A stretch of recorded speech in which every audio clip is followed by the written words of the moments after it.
Hi everyone, welcome back. So I'm finally using my July 2022 Simon card kit and some of the pattern papers. I'm also using Waffle Flowers Mini and their A2 layers dies to create all the layering on this card, and the You Shine Simon stamp set from the July kit. I also have a couple of Tombos, just a green and a yellow one, and a blender pen. And then I also am using the Blackout Ink on 3 ink. And I've got, for my layers, I've got the pattern paper, I've got some watercolor cardstock, which is what I've got here. And then I have some silver mirror cardstock. And the card base is actually from the August 2022 card kit. So, for this one, I've temporarily adhered the watercolor cardstock to my stamp positioning tool. So I'm using a Tim Holtz Tonic Studios one, but there are obviously other brands out there. And I'm trying to decide where I want to stick put my stamps, like where I want to stamp them. And I just felt like the other way around made more sense in my head. So I'm using the large lemon, and then the phrase that is just my favorite one on this stamp set, and you'll see what that is in a minute. I will leave the suspense in place for you. And so I'm just lining it up as best I can on this piece of cardstock so that I can do some sort of very easy watercoloring type of coloring in for this, and it's going to be the simplest thing you've ever seen in your life. So anybody, I always say this, anybody can craft, but anybody can do this. It's really, really easy. So now that I've got that positioned where I want it, I'm going to use my Ink on 3 hybrid ink, and it's a hybrid ink because you can use it with both Copic markers or alcohol markers and watercoloring. So sort of water or paints or inks or whatever. So I'm stamping it twice, which is the great thing about a stamp positioner, is that you get to do that. And the sentiment says, when life gives you lemons, I love how you make lemonade. I think that's brilliant. So I think it's so clever and very sweet. Pardon the pun. So anyway, so what I'm going to do is I'm going to take the yellow Tombow marker that I've got here, and I'm just going to put that onto my media mat, and then I'm picking it up with a blender pen. I'm using the blender pen from the Zig Clean Color Real brush markers. You can use a water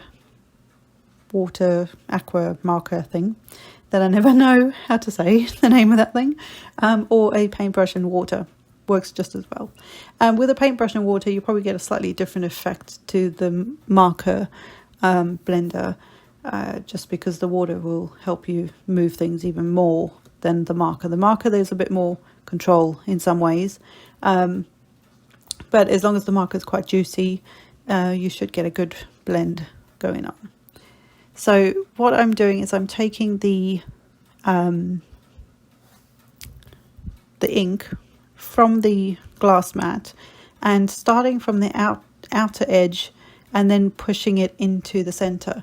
So what happens is that the outer edge has got the most concentration of that color, and then the center will be a much lighter version. So I don't want to saturate the entire lemon and the leaves with color. I just want there to be this lovely soft hint of that color, but I want the most of it to be on the outside. And that, I don't know, that just looked good and worked for me. So just going until I'm happy with it, with the concentration of ink all the way through. And then for the green, this is kind of weird. The green on the lid of this Tombow is not the green that I was expecting to come out. So when I was choosing the green color, and I'm afraid there's numbers on them, they don't have the names of the colors on the markers themselves, but I just picked a green and a yellow. And when I picked the green based on the lid, there was actually a similar darkish green in the pattern paper that comes in the kit. So I thought, well, that's great. That's how that ties in. The yellow, I just went for the brightest one I had. And then when I came to actually using it, it came out more of a aqua sort of tinted green. So it was, I mean, I know aqua's more blue, but it wasn't what I expected.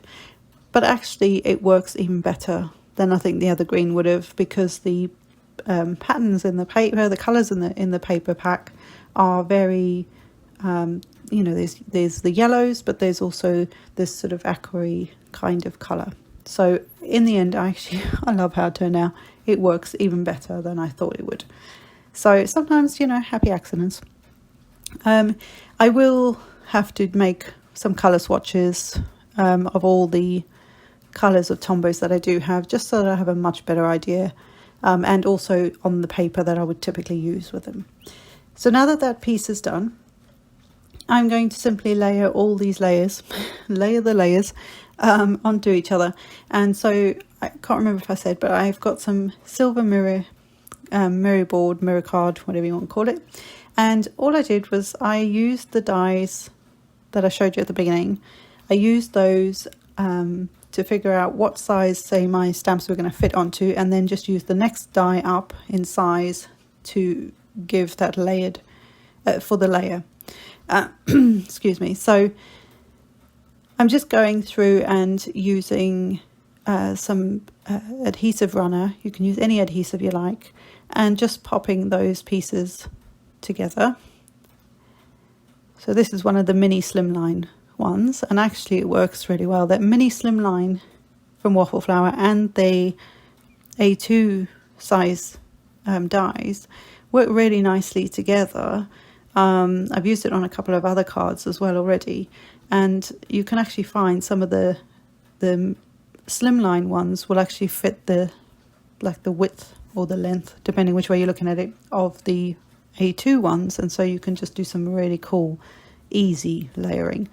Anything to make life a little easier and quicker, right? So I'm now going to take the card base that's from the August kit. I thought the grey worked really well with the silver, and I'm just going to layer these pieces up. Like I say, just very simple card making, and this is very old school, I think. I think a lot of people still do this, but because we've got so much stamping and you know, creating scenes and things like that, this kind of very, I think it's old school, kind of layering all your layers, layering all your pieces, and then, you know, popping up your main topper. Remember that word?